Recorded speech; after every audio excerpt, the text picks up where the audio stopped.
ওকে, last ডেতে আমরা কি দেখেছিলাম? লাস্ট ডেতে আমরা দেখেছিলাম যে যদি দুটো বডি থাকে, if there are two bodies and one is having mass m1, another is having mass m2, then a force acts between the two bodies. If the distance between the two bodies is r, then the force, that is the force due to gravity, the force due to gravity F will be g m1 m2 by r square. Okay. দেখ, এই যে জিনিসটা আমরা জেনেছি, এটা হচ্ছে force. আমরা জানি যে যদি একটা বডি তার মাস হয় m, তাহলে সেই মাসের উপরে যদি কোনো ফোর্স অ্যাক্ট করে তাহলে নিশ্চয়ই তার একটা অ্যাক্সেলারেশন হবে। একটা বডি যদি তার মাস হয় m, তার উপরে যদি কোনো একটা ফোর্স অ্যাক্ট করে তাহলে তার অ্যাক্সেলারেশন a হবে। মনে করে এইভাবেই আর্থের সারফেস রয়েছে, this is the surface of earth. Okay, নিশ্চয়ই আর্থের উপরে একটা বডি যদি হয়, সেই বডিটাকে একটা ফোর্স দিয়ে নিচের দিকে পুল করবে। If the mass of the body is m, তাহলে অবভিয়াসলি একে যদি আমি নিচের দিকে পুল করি, তার মানে কি এর উপরে একটা অ্যাক্সেলারেশন তো কাজ করবেই। লেট দ্যাট অ্যাক্সেলারেশন বি জি। ভালো করে বুঝবি যে যদি আর্থের মতো কোনো একটা বডি অন্য কোনো একটা বডিকে তার দিকে পুল করে, তার উপর যে অ্যাক্সেলারেশনটা হবে, লেট দ্যাট বি জি। এই যে জি অ্যাক্সেলারেশনটা হলো, তার মানে আমরা কি লিখতে পারি যে এফ ইকুয়ালস যেমন এম এ, তাহলে এখানে লিখতে পারি যে F equals to M G. আচ্ছা, আর্থের মাস যদি ক্যাপিটাল এম ধরি, এর মাস যদি স্মল এম হয়, আর এইদের মধ্যে ডিস্টেন্স অফ সেপারেশন যদি ক্যাপিটাল আর হয়, তাহলে আমি লিখতে পারি যে এই ফোর্সটা will be equals to G capital M small M by capital R square. और এই ফোর্সটাকে তো আমরা mg দিয়েও লিখতে পারি, or we can write mg equals to g capital M small m by capital R square। আচ্ছা, বোথ সাইড থেকে না mটাকে কেটে দিলাম, और কি লিখতে পারি g equals to g capital M by R square। প্রত্যেকে জিজ্ঞেস করছি, এই কনসেপ্টটা কি প্রত্যেকের ক্লিয়ার হয়েছে যে small G equals to G capital M by R square? Is it clear to all of you? এটা অডিওটা অন করবে, বলবে। হ্যাঁ স্যার, আমার না এই জায়গাটা একটু ডাউট আছে যে এফ ইকুয়াল টু এমজি লিখলে। হ্যাঁ, এফ ইকুয়ালস টু এমজি। এই দেখ, এইখানে একটা বডি আছে তো, তাহলে এই দুটো বডির মধ্যে একটা গ্র্যাভিটেশনাল ফোর্স কাজ করবে না? আগে ফার্স্ট এটা বল, করবে তো? যে ফোর্সটা কাজ করবে সেটা নিশ্চয়ই নিচের দিকে কাজ করবে। আচ্ছা, গ্র্যাভিটির যে rule, Newton's law of gravitation, সেখান থেকে কি জানি সেই ফোর্সটা ভ্যালু হবে G M M by R square. তার মানে যে ফোর্সটা G M M by R square কাজ করবে, আমরা যে কোনো ফোর্সকে কি লিখতে পারি নিউটন সেকেন্ড ল হিসেবে? F equals to M A. এবার যখন এ উপরে আছে ধরলাম, এর ক্ষেত্রে যে অ্যাক্সেলারেশনটা ভাববো that is not A, that is G. কি ভাববো? That is G. ও, G equal to gravity due to acceleration. তার মানে জি কি? G is acceleration due to gravity. এটা আমরা জানি, this is acceleration due to gravity. G is acceleration due to gravity. Okay, তাহলে যখন অ্যাক্সেলারেশন ডিউ টু গ্র্যাভিটি থাকবে, that is G M by R square. আমাদের এটা মাথায় রাখতে হবে যে small G equals to G M by R square. Okay, আচ্ছা, তার মানে আমরা তো এরকম বলতে পারি, স্যার আমি আর্থের সারফেসের উপরে ঠিক থাকলে আমার যে জি এর ভ্যালু হবে, আর্থ থেকে যদি অনেক উপরে চলে যাই তাহলে আমার জি এর ভ্যালু কমে যাবে না? মানে ভাবো ব্যাপারটা এইরকম ভাবে ভাবো যে আমার যদি রিলেশনটা হয় জি হচ্ছে G M by R square, তাহলে আমি কি এরকম ভাবতে পারি যে সাপোজ আমি একটা জায়গায় আর্থকে ছবি আঁকলাম, সাপোজ দিস ইজ আওয়ার আর্থ। কমেই তো যাবে, কেন কি আর তো অনেক বেড়ে যাচ্ছে। না, আমার আর্থের সেন্টার তো এখানটায় আছে। আমি দুটো সিচুয়েশন ভাবছি। একটা সিচুয়েশন হচ্ছে আমি যখন এইখানটাতে আসছি on the surface of earth, আর একটা সিচুয়েশন হচ্ছে আমি যখন সারফেস অফ আর্থ থেকে অনেকটা উপরে ভাবছি নিজেকে। তাহলে একটা সিচুয়েশনে আমার ডিস্টেন্স অফ সেপারেশন হচ্ছে মাত্র এইটুকুনি, যেটাকে আমি আর বলছি, তার এটাকে আর ওয়ান বললাম। আর একটা সিচুয়েশনে আমার ডিস্টেন্স অফ সেপারেশন অনেকটা, দেখেছিস, এটাকে আমি আর টু বললাম। আমার ফোর্স এখানে কত কাজ করবে, এটাকে যদি এফ ওয়ান বলি, তাহলে আচ্ছা এখানে অ্যাক্সেলারেশন ডিউ টু গ্র্যাভিটি যদি জি1 বলি একবারে করি, তাহলে জি1কে জিএম বাই আর স্কোয়ার লিখতে পারি। জিএম তাহলে এখানে আর হচ্ছে আর1, তাহলে বাই আর1 স্কোয়ার। এখানে যদি বলি তাহলে জি2 কি হবে, জি2 হবে নিশ্চয়ই জিএম বাই আর2 স্কোয়ার, তাই না? আচ্ছা আমরা কি জানি, নিচে যত বড় হয় তত উপরের পার্টটা কমে, তার মানে ইফ আর যত কমবে, যত আর কমবে তত জি বাড়বে। অবশ্যই দেখতে পাচ্ছি আর2 গ্রেটার দেন আর1, তাহলে যদি আর2 গ্রেটার দেন আর1 হয় তার মানে নিশ্চয়ই জি2 লেস দেন জি1 হবে। তার মানে কি, তার মানে যত ডিস্টেন্স অফ সেপারেশনটা বাড়বে তত অ্যাক্সেলারেশন ডিউ টু গ্র্যাভিটি কমবে। এটাই কি স্বাভাবিক নয়, তাই না? Is that clear? বোঝা গেল আমার কথাটা? হ্যাঁ স্যার। ওকে হ্যাঁ চলো, তাহলে আমরা এইটুকু বুঝতে পারলাম যে অ্যাক্সেলারেশন ডিউ টু গ্র্যাভিটির ব্যাপারটা। আচ্ছা এবার এর ভ্যালুটা আমরা ক্যালকুলেট করব। ওকে, এর ভ্যালুটা ক্যালকুলেট করব। আমরা জি এর এই এক্সপ্রেশনটা রাখবো, G equals to G M by R square, G equals to G M by R square. দেখো জি এর ভ্যালু হচ্ছে 6.67 into 10 to the power minus 11, G এর ভ্যালু হচ্ছে 6.67 into 10 to the power minus 11। Okay, আর মাস অফ আর্থ এর value হচ্ছে 5.96 into 10 to the power 24 মনে হয়, 10 টু দি পাওয়ার 24 এত কেজি। ওকে, আর রেডিয়াস অফ আর্থ হচ্ছে, রেডিয়াস অফ আর্থ যেটাকে আর বলি সেটা হচ্ছে 6400 কিলোমিটার, 6400 কিলোমিটার। আচ্ছা এইটা আমার এসআইতে আছে। ওকে, এইটাকে মিটারে কনভার্ট করতে হবে, তাহলে 6400 কিলোমিটার মানে কি 6400 into 10 to the power 3 metre. এবার আমি একটু আগে লিখলাম যে জি equals to G M by R square. আচ্ছা জি এর ভ্যালু পুট করব, সেটা হচ্ছে 6.67 into 10 to the power minus 11 into M, M মানে হচ্ছে 5.96 into 10 to the power 24 by R square মানে 6400 ইন্টু 10 টু দি পাওয়ার 3 তার হোল স্কোয়ার। ওকে, আমি সিম্পলি এটাকে ক্যালকুলেটরে করব, হাতে করতে গেলে অনেক সময় নষ্ট হবে। একটা একটা করে ভ্যালু পুট করব। দেখো তাহলে কি লিখতে পারি, যে 6.67 into 5.96 into 10 to the power minus 11 plus 24 divide by 640000 তার হোল স্কোয়ার 9.705। দেখো দেখতে পাচ্ছ 9.705, তার মানে এর আনসার কি হবে 9.7, মানে আমার এই ক্যালকুলেশনে 9.7 এলো, 9.705 মিটার পার সেকেন্ড স্কোয়ার। আচ্ছা আমরা অ্যাকচুয়াল ভ্যালু অফ জি কত জানি, ওটা অলমোস্ট 9.79। দেখো ব্যাপারটা কিছুই না, এখানে পুরো সব ভ্যালুগুলো পারফেক্ট নেওয়া নেই।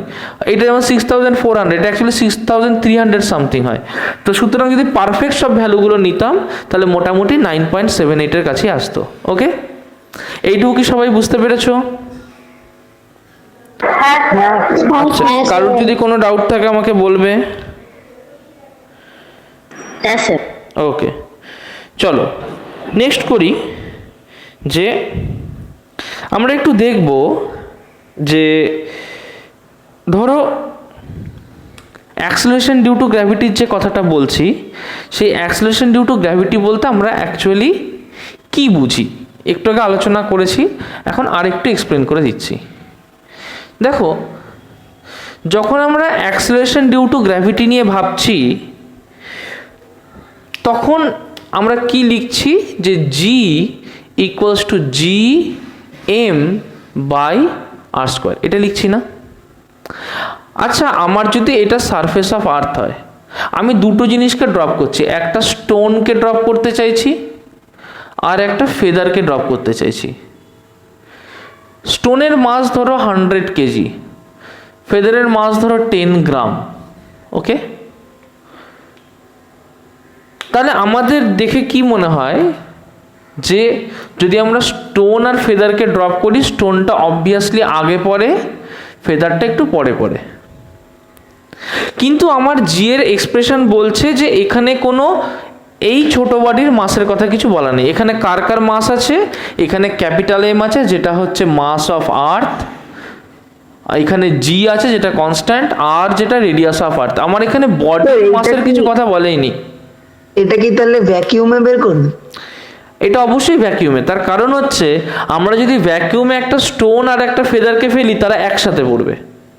ভ্যাকিউমের ক্ষেত্রেই তারা একসাথে পড়বে, অন্য কোনো কেসে কিন্তু তারা একসাথে পড়বে না। তারা একসাথে পড়বে only in case of vacuum. তারা একসাথে পড়বে only in case of vacuum, অন্য কোনো কেসে তারা একসাথে পড়বে না। কিন্তু এখানে দেখ, আমাদের রিয়েল লাইফ সিচুয়েশনে আমরা আলাদা দেখি ব্যাপারটাকে। বলছি সেটা কেন, আমার যে জি এর এক্সপ্রেশন, সেই জি এর এক্সপ্রেশনে জি, এম আর আর আছে, যেখানে জি হচ্ছে গ্র্যাভিটেশনাল কনস্ট্যান্ট, এম হচ্ছে মাস অফ আর্থ, আর হচ্ছে রেডিয়াস অফ আর্থ। আমার আছে জি, এম আর আর। তার মানে নিশ্চয়ই আমি 100% শিওর হব যে acceleration due to gravity does not depend on the mass of the body. আমি এখানে আলাদা করে হাইলাইট করে লিখে দিচ্ছি যে G does not depend on mass of the body. G mass of the বডির উপরে কোনোভাবে ডিপেন্ড করে না। ওকে, তার মানে for body of any mass, for body of any mass, if they fall together they will always fall with the same velocities if they are falling through the same height. ওকে, তার মানে কি, জি আমাকে কি বোঝায়, জি হচ্ছে acceleration. তার মানে একটা বডি যদি আমি রেখে দিই, অ্যাক্সিলারেশন করলে কি হবে, তার ভেলোসিটিটা বাড়তে থাকবে। একটা বডি রেখে দিলে তার ভেলোসিটিটা বাড়তে থাকবে। Is it clear? ভেলোসিটি কি হবে, তার ভেলোসিটি বাড়তে থাকবে। তার মানে একটা বডির উপরে জি কাজ করলে তার ভেলোসিটি ঠিক যেমনভাবে বাড়বে, তার মাসের উপর ডিপেন্ড করবে না। এর ভেলোসিটিও ঠিক যেভাবে বাড়বে, এর ভেলোসিটিও ঠিক একই রকমভাবে বাড়বে। প্রত্যেকের কনসেপ্ট ক্লিয়ার হয়েছে? ধর তুই একটা স্টোনকে রেখেছিস, তাহলে স্টোনের উপরে যদি অ্যাক্সেলারেশন কাজ করে, স্টোনের কি হবে, ভেলোসিটি বাড়বে না? ঠিক আছে, যে বুঝতে পারিনি তাকে বলি, স্টোনের উপরে যদি একটা অ্যাক্সেলারেশন কাজ করে, তাহলে স্টোন, এই প্রত্যেকে না অডিওটা অন করে বলবি। এরপরে যদি আমি কিন্তু প্রত্যেকের গলা চিনি, আমি কিন্তু দেখতে পাচ্ছি 3-4 জনই কথা বলছে। আমি কিন্তু দেখতে পাচ্ছি 3-4 জনই কথা বলছে। এটা একটু দেখবেন যেন না হয়। ওকে, স্পিকারটা অফ করে দাও, যার ইকো হচ্ছে স্পিকারটা অফ করে দাও। তাহলে আমি যেটা স্টোন রাখি আর আমি একটা ফেদার রাখি, এর উপরেও জি কাজ করছে, এর উপরেও জি কাজ করছে। এর উপরে জি কাজ করলে এ যত তাড়াতাড়ি নিচে নামবে, এর উপরে জি কাজ করলেও এ ঠিক তত তাড়াতাড়ি নিচে নামবে। এ যত তাড়াতাড়ি নামবে, ভ্যাকুয়াম আছে, ভ্যাকুয়াম থাক বা না থাক, নামার একসাথেই কথা। কিন্তু এয়ার থাকলে কি হয়, ও একটা ধাক্কা পায়। এর যেহেতু ওয়েটটা কম এবং সারফেসটা বেশি, তাই এয়ারের এই রেজিস্ট্যান্সটা বেশি পায়, সেই জন্য ধীরে ধীরে পড়ে। মানে উল্টো দিকে একটা বয়েন্ট ফোর্স পায়, এও পায়, কিন্তু এর যেহেতু মাসটা বেশি তাই এ তাড়াতাড়ি পড়ে যায়। বুঝতে পারলি কথাটা? তাহলে একসঙ্গে পড়ে কি করে? একসঙ্গে পড়বে যদি সিচুয়েশনটা আইডিয়াল হয়। আইডিয়াল মানে যদি আমি এখানে এয়ারের যে বয়েন্ট ফোর্স বা এয়ারের যে রেজিস্ট্যান্স, সেটাকে যদি আমি ইগনোর করি, তাহলে ওরা একসাথে পড়বে। বোঝা গেল কথাটা? আর এখানে G equals to G M by R square, আর রেডিয়াস কোথাতে গেল? আর রেডিয়াস হচ্ছে, ধর এটা যদি আমার সারফেস, এটা যদি আর্থ হয়, ধর দিস ইজ আওয়ার আর্থ, ঠিক আছে? এই ছবিটা এঁকেছি, এটা ধর আমার আর্থ। আর্থের একটা সেন্টার থাকবে নিশ্চয়ই, ধর এইটা হচ্ছে সেন্টার অফ আর্থ। তাহলে এইখান থেকে এই সেন্টার অফ দি যে ডিস্টেন্সটা, এটাকে আমরা রেডিয়াস অফ আর্থ বলবো। মনে হতে পারে স্যার এটাকে তো অনেক উপরে রেখেছি। না, আমরা যখনই জি নিয়ে কাজ করবো, বেশি উপরে রাখলে জিটাও সেম থাকে না। তাই আমরা এমন একটা হাইট উপরে রাখবো যে হাইটটা is very very comparable to the radius of earth. যদি এটাকে এইচ হাইট উপরে রাখি, মাথায় রাখবো H is very very less than R. মানে আর্থের রেডিয়াস যদি 6400 কিলোমিটার হয়, এই এইচটা হবে হয়তো 200 মিটার, 500 মিটার ম্যাক্সিমাম। বোঝা গেল কথাটা? চলো, ওর বেশি তাহলে ভাববো এই না। টোটালটাকেই কেন আমরা আর ধরছি? আর তো জাস্ট এইটুকু। কারণ এই যদি ভেরি ভেরি, এই 6400 কিলোমিটারের কাছে 500 কিলোমিটারের কোনো গুরুত্ব আছে?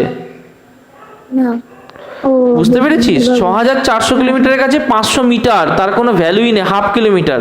তুই যদি 6400 লিখিস আর 6400.5 লিখিস, হাতি ঘোড়া কোনো পার্থক্য হয় না। হ্যাঁ, আর হ্যাঁ। এই ফর্মুলাটা কি শুধু আর্থের উপর গ্র্যাভিটেশনাল ফোর্স দিয়ে কাজ করার সময় এই ফর্মুলাটা শুধু লাগে, তাই তো? এটা যে কোনো বডি, ধর তুই মুনের উপরে রয়েছিস, ধর এটা হচ্ছে তোর মুন, ভালো করে বুঝবি, ধর এটা হচ্ছে তোর মুন, এটা হচ্ছে তোর তাহলে moon রেডিয়াস অফ যদি- মুন, দ্বারা এটা হচ্ছে আর মুন, সেটা বলেছি। শেষ করতে দে, এটা হচ্ছে রেডিয়াস অফ মুন, তুই ধর এখানটায় দাঁড়িয়ে আছিস, তাহলে এই ক্ষেত্রে তোর যে জি কাজ করবে, that will be g into mass of moon by radius of moon তার স্কোয়ার। যেমন আর্থের ক্ষেত্রে তুই কি করেছিস, g into mass of earth by radius of earth তার এমই বাই আর ই তার হোল স্কোয়ার, তুই এটা করেছিস না? মুনের ক্ষেত্রে কি হবে, g into mass of moon by radius of moon তার স্কোয়ার। কনসেপ্ট ক্লিয়ার হয়েছে? হ্যাঁ, সেটা বুঝেছি। তার মানে তো এগুলো শুধু রাউন্ড বডিজ উপরেই কাজ হবে। রাউন্ড বডি না, এখানে ভুল আছে, রাউন্ড বডি। আমরা যখনই এগুলোকে ধরছি না, একটা জিনিস খেয়াল কর, আমরা কি আর্থের গোটা সারফেসটাকে ধরেছি? না, না, মনে করেছি গোটা আর্থটা একটা পয়েন্টে রয়েছে, মনে করেছি গোটা আর্থটা এই পয়েন্টে রয়েছে। আমার নিউটনের ফর্মুলাটা কি ছিল? নিউটনের ফর্মুলা ছিল যে যদি এরকম হয় যে এখানে একটা বডি আছে, এখানে একটা বডি আছে, দুটো পয়েন্ট অবজেক্ট আছে, এটার মাস m1, এটার মাস m2, এদের মধ্যে ডিস্টেন্স অফ সেপারেশন r, তাহলে লিখতে পারি জি m1 m2 by R square. এইটা ছিল হচ্ছে আমার নিউটনের ফর্মুলা, তাই না? নিউটনের ফর্মুলা কিন্তু আমাকে এইটা বলে না যে এই বডিগুলো বড় বড় বডি, সে বলে এই বডিগুলো পয়েন্ট মাস। কি বলে? পয়েন্ট মাস, একটা পয়েন্টে পুরো মাসটা আছে।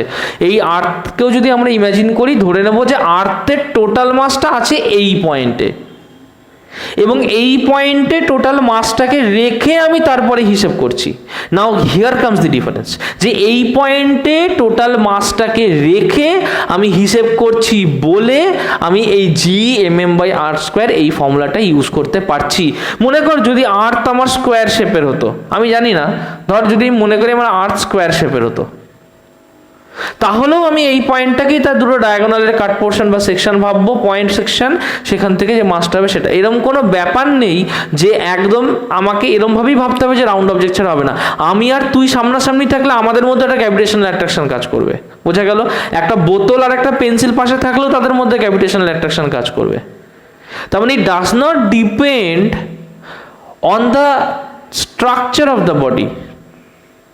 কারণ নিউটনস ল আমাকে স্ট্রাকচারের উপরে কিছু গল্প বলেনি, সে আমাকে বলেছে যদি দুটো পয়েন্ট মাসকে ভাবতে পারি এবং এই দুটো পয়েন্ট মাস যদি এমন হয় যে তাদের মধ্যে ডিস্টেন্স অফ সেপারেশন আর তাদের একটা মাস যদি m1 m2 হয়, তাহলে এই রিলেশনে আমি ফোর্সটা বার করতে পারবো। সৈনিক কনসেপ্ট ক্লিয়ার হয়েছে? হ্যাঁ হ্যাঁ হ্যাঁ। গুড। আচ্ছা, আর কার কি ডাউট আছে বলো? স্যার আমার আছে। হ্যাঁ বল, কি ডাউট? স্যার তাহলে কি এই জি কি সব জায়গার জন্য কনস্ট্যান্ট? জি মানে স্মল জি না ক্যাপিটাল জি? স্মল জি।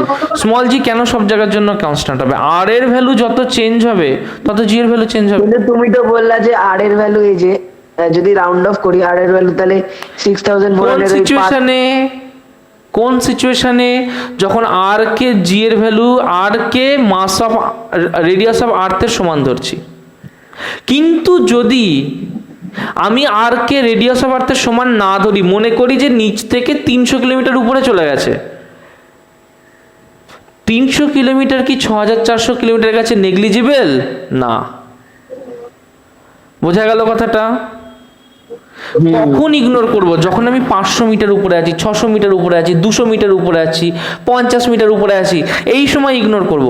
কিন্তু যখন আমি 300 কিলোমিটার উপরে চলে যাব, 300 কিলোমিটার উপরে চলে গেলে তো আমার এটা চেঞ্জ হয়ে 3700 হয়ে যাচ্ছে। 3700 যথেষ্ট ভ্যালু, এটা কম্প্যারেবল ভ্যালু, এটা ইনকম্প্যারেবল নয়, এটা ছোট ভ্যালু নয়।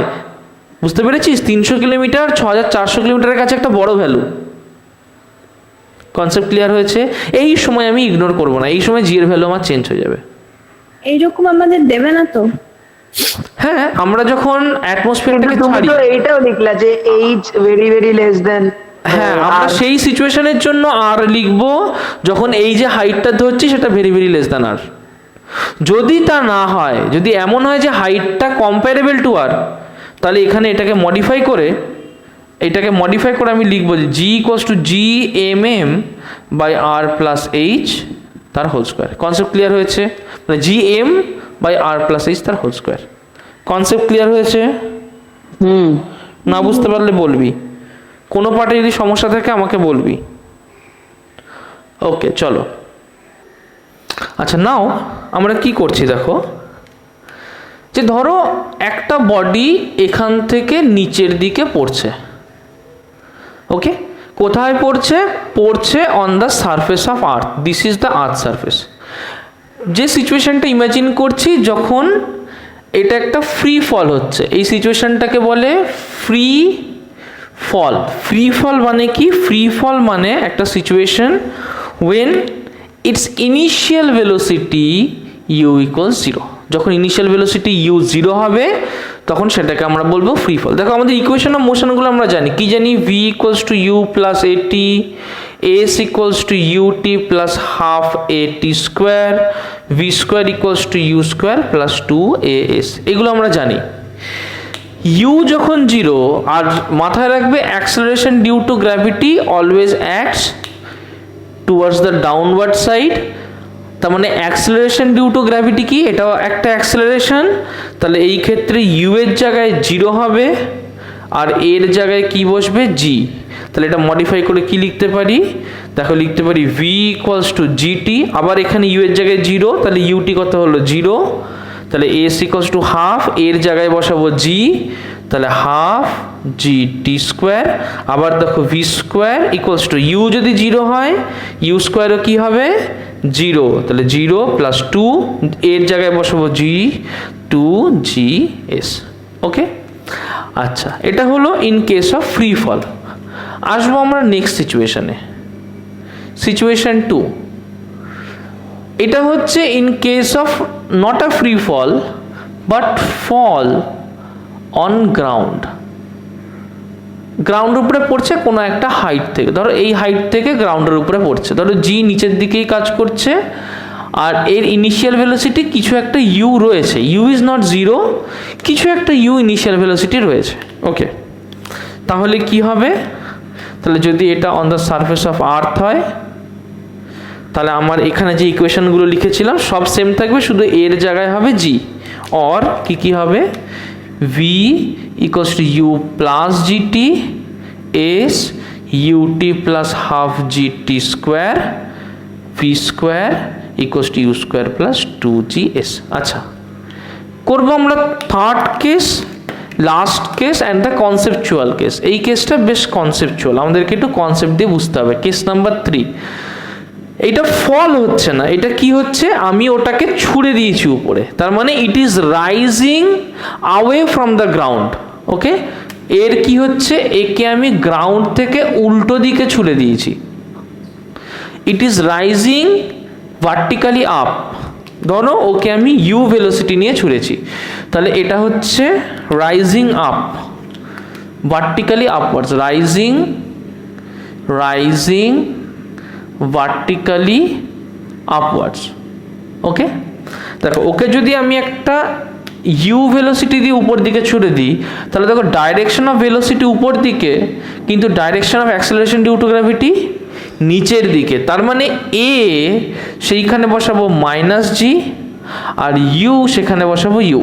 তাহলে এই এক্সপ্রেশনগুলো লিখবো।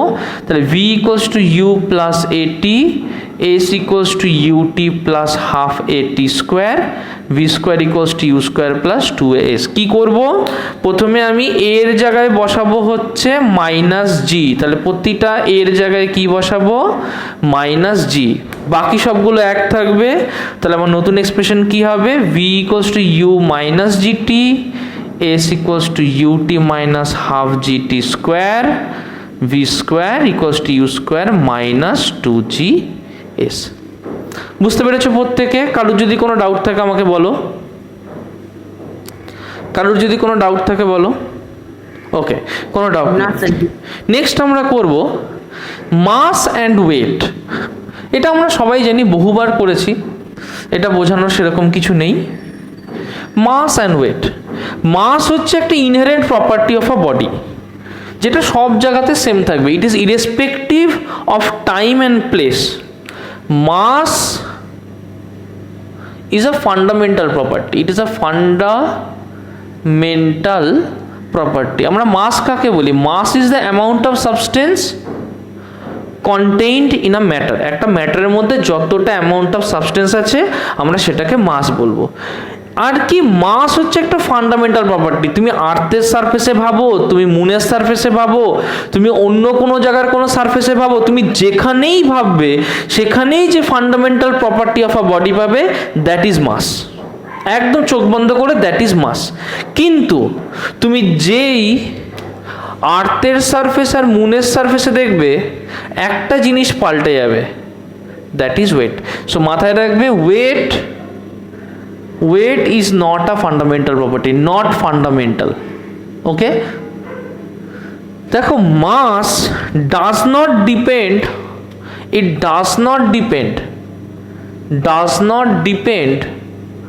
on position or time বা পজিশনের উপরে মাস কখনো ডিপেন্ড করে না। weight depends অন পজিশন, কোথায় আছে তার উপরে ওয়েট ডিপেন্ড করে। কেন? কারণ যে জায়গার অ্যাক্সেলারেশন ডিউ টু গ্র্যাভিটি যেমন হবে সেই জায়গার ওয়েট তেমন হবে। সো মাথায় রাখবে,